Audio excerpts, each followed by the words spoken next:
Hi, everyone. Welcome to this interview by Core Recruitment. Thank you very much for joining us today. Core Recruitment's an international recruitment company, and we specialize in mid to senior level appointments across the sectors that we operate in, which is mostly hospitality, leisure, retail, and property. Now, we are running this interview series to inject some positivity into the sector, and we've been meeting some really amazing entrepreneurs, business leaders, people that have done really interesting things within our sector, and all of these can be viewed on our website, which is www.corerecruitment.com. He's making me laugh already because I've known this next individual for years, and he's like, Christian, why have you just gone from like a calm, mellow person into a game show host? So he's going to be laughing at me in a second, but we're very lucky today to be joined by Jonathan Peters. Hi, Jonathan. How are you? Hi, yeah, I'm good, thanks. It's, now, Jonathan, we first met when you were with Everyman, and you were their CFO, and I'm in love with Everyman as a business. It's the beautiful cinema thing. There's lots of companies at the moment that are talking about how they get funding and how they do things and how they grow and how they scale. And Everyman's obviously listed in the AIM market. So to dive straight in and have a bit of a chat about it, what are your thoughts on AIM listings? Is it something that you think you'd recommend for every business? I probably wouldn't actually. I think it depends on the size of the business. I think for every man, I'm sure it was very helpful at the time, but I think it's been a challenge ever since because, you think it's access to funds, but in fact, the challenge with AIM is it's very illiquid, and the challenge is always the share price that bears no resemblance to anything at all in reality. So I know there's a lot of frustration from a lot of businesses on the AIM market. I think once you get to a certain scale, it's probably better, and if you have the right mix of shareholders, it's great. But the reality is, for a lot of businesses, you're essentially a private business that's kind of stuck on the market and subject to real volatility on pricing just by the nature of the makeup of the investors. So yeah, it's a mixed thing. There's no easy answer, I would say. Now, you've worked across private equity, venture capital, large kind of global corporate, like I said, listed kind of businesses, that side of things. Have you got a preference in terms of an environment that you kind of like think works best for you? Not really. I think it's all about the people. So if I'm working with people who have this similar kind of mindset to mine, regardless of where they are, and in what kind of sector they're operating, what kind of business they're operating, then it works well. I've worked well with founders, with entrepreneurs, with PE funds, with investors, and I think I'm in a good position to kind of see things from everyone's angle, which is great. But at the same time, yeah, it's down to personalities, it's down to egos, it's down to kind of the culture that people create. And what attracts me is always those individuals to make sure it's people I can just work with well. Absolutely. Now, you did a good couple of years after that when we were in touch as well with Ivy Collection, obviously Bills, Caprice, Burley Club, that kind of side of things. Are you sad you didn't stick around for the 1.4 billion pounds, price tag it just went for? Well, I stuck around for over 2 years, which I think for a CFO working with Richard Caring is probably a record, or it's certainly a long stretch. Someone said to me yesterday they were very impressed by, my tenure there. So I think I did quite well, and I learned a lot in that time and had a really great time. I remember I think, 10-minute interview with Richard right before I joined, where he told me he was going for a million pounds. Was it a billion? Billion or a million? Billion, sorry, £1 billion at some point, and he got it and more. So I think that was always his objective. And yeah, no, listen, he did brilliantly, and congratulations to him and everyone who's there. But yeah, I mean, I never have regrets. It's one of my golden rules. So Oh, really? all good, absolutely. That's how you stay kind of happy and positive, I would suggest. Teach me how to do that, Jonathan. Teach me how to do that. Now, when it comes to working with kind of like passionate entrepreneurs, there's got to be some lessons there in terms of kind of like, how you position things and how you get the most out of those kind of situations. There's one incredibly talented HR individual who's worked with multiple kind of founders who I know extremely well. And she always says it's a bit like Icarus in terms of like the closer you get to the sun, the more you're going to get kind of burned. So she has a rule that every single time the entrepreneur's in the room, she's in the room as little as you can possibly be in the room because it's kind of like one of those things. Are there any hints or tips that you would share in terms of working with passionate entrepreneurs? I guess I would take the opposite stance. I'm very aware of the dangers and challenges of it, but that's what gets me going. That's what excites me. So, I would say as I've got older, I've become more of a risk taker. And so, I would want to be in the exciting room where the decisions are being made rather than, hide somewhere and avoid it. So, yeah, regardless of what the outcome of that would be. Yeah, nice. Now, you also are one of the few people who's kind of like very successfully transitioned from kind of like being in the CFO kind of capacity into moving into kind of like the CEO and president position, most recently with F1 Arcade, which is like a phenomenally successful concept. For those that haven't heard of it, can't imagine there's many, but who are just watching F1 going round and round and round on kind of platforms. But can you tell us a little bit about F1 Arcade and the business?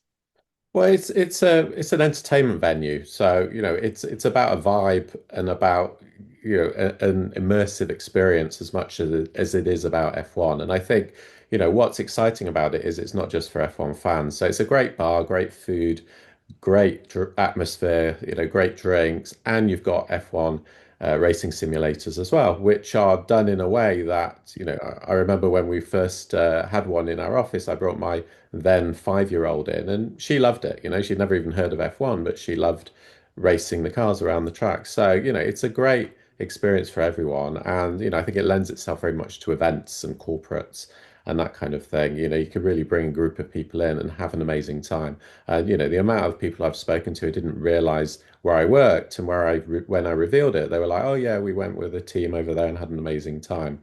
So I think yeah, it's a brilliant experience, and I think I joined it when it was just a startup. I joined the founders.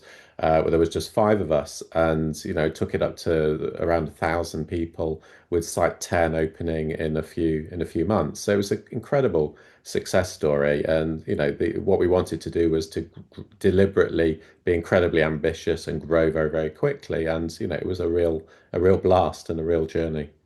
Yeah, I can imagine. I can absolutely imagine. In that kind of like social entertainment kind of space, like sitting kind of like external to it, there are lots of mixed messages going on in terms of what's successful, what isn't successful, what's working well, what isn't working kind of like well. I know that Full House have just spent a 10, no, not 10, an 8-figure sum opening kind of like the most beautiful site, kind of like, Liverpool Street. Having operated in that space and being successful in that space, like what advice would you give to others at the moment in terms of trends?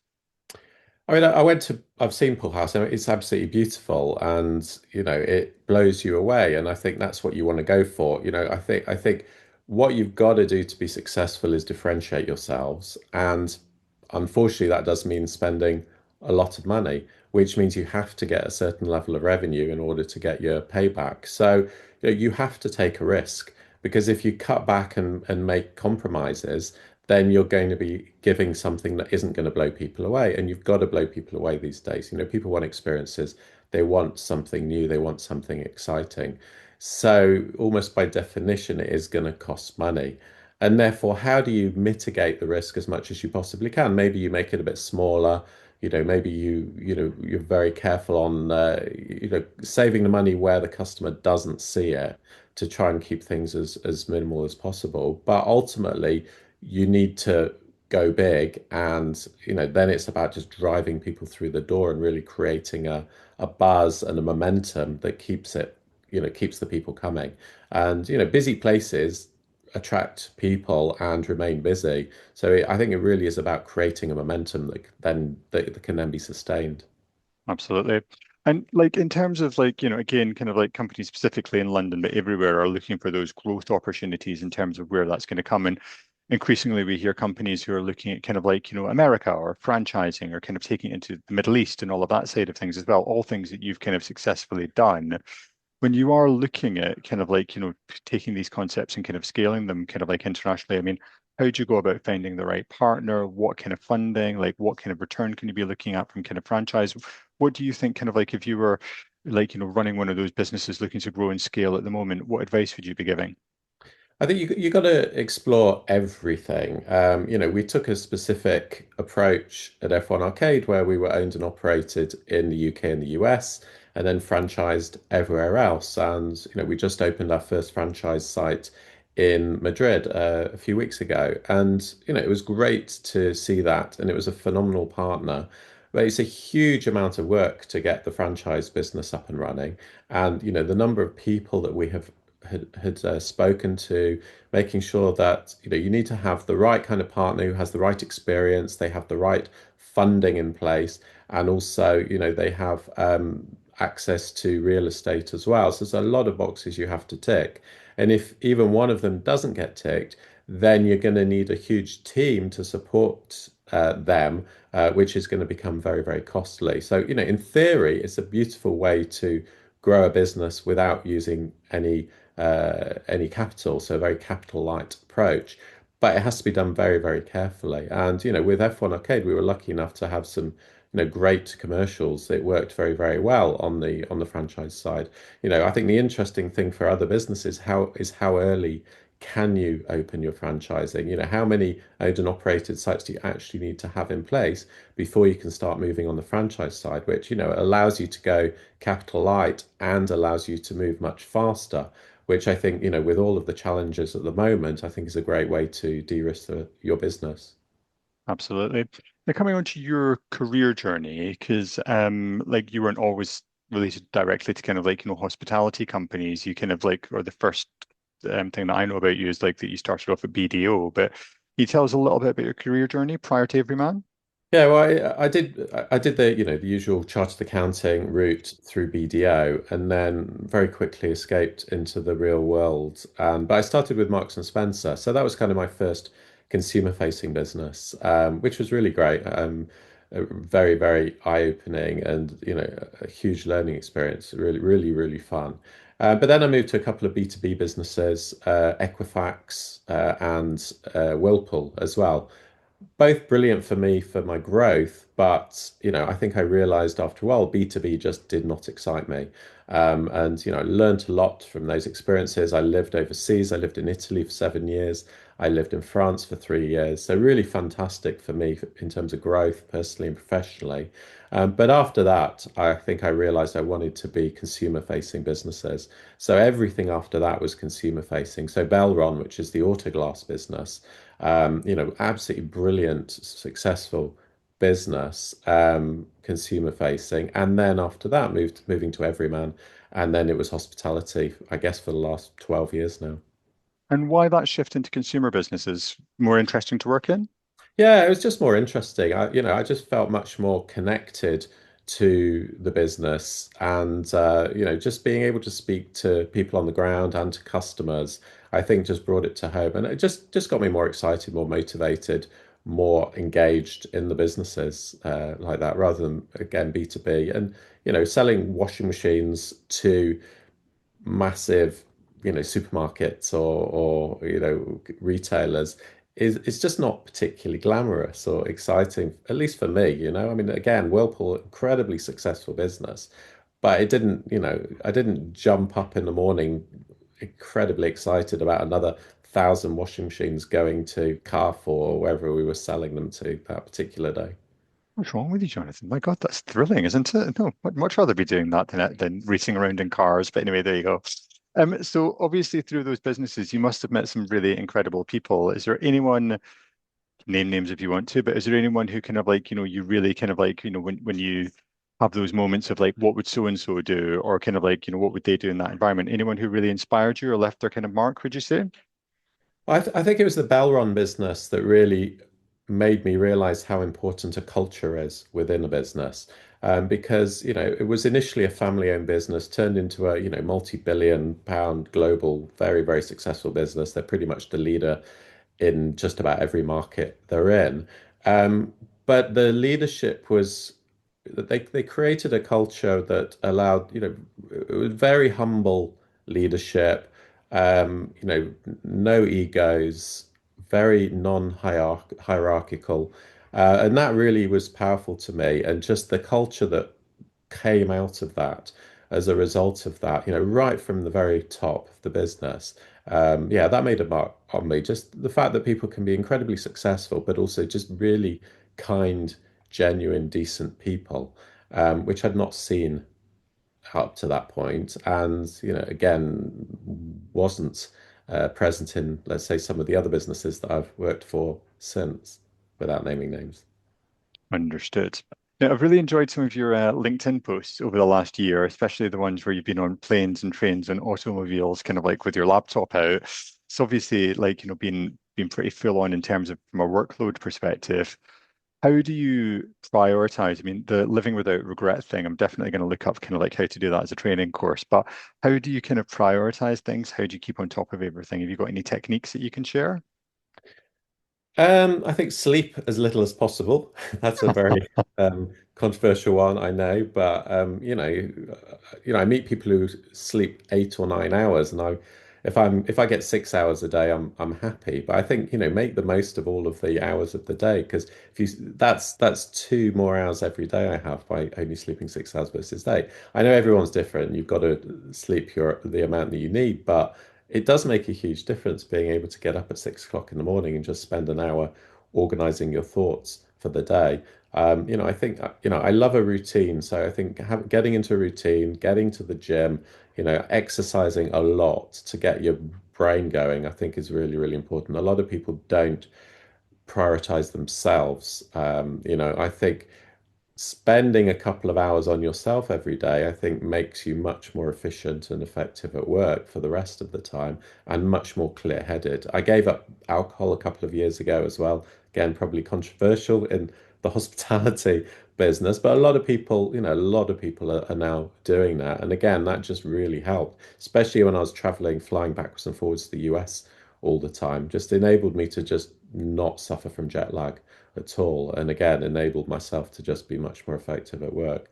So yeah, I guess a few techniques that helped. Wow, that's incredible. I mean, it's giving up the alcohol one. That's one that I can't really get to grips with, Jonathan. But there you go. In terms of like, for businesses that are out there at the moment, there's obviously a lot who are kind of like feeling the pinch kind of currently. What do you think that like, it's not all in the government, but are there any kind of initiatives that you think like the government could do that would kind of like help to re-kickstart things or re-energize kind of like, businesses at the moment, especially the entrepreneur-led ones?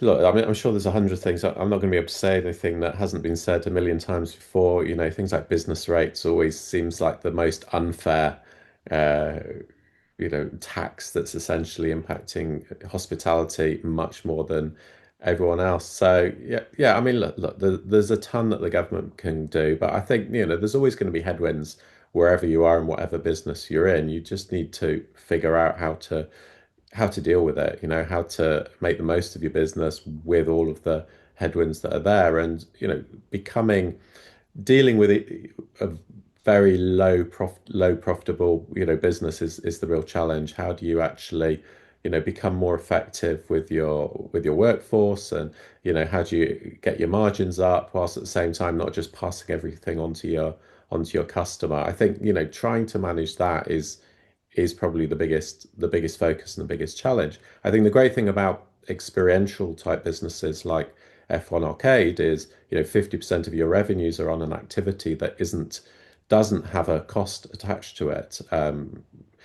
So it allows your margins to be much, much higher than a typical restaurant, which is obviously is much more challenging in restaurants or pubs. So I think, having that kind of experiential element wherever you are, I think it can add can help offset some of those headwinds. And I know that some of the more kind of established businesses are looking in that direction now to see what they can do to kind of enhance their offering, which ultimately improves their bottom line.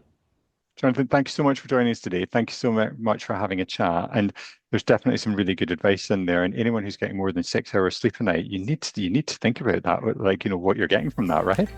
Absolutely.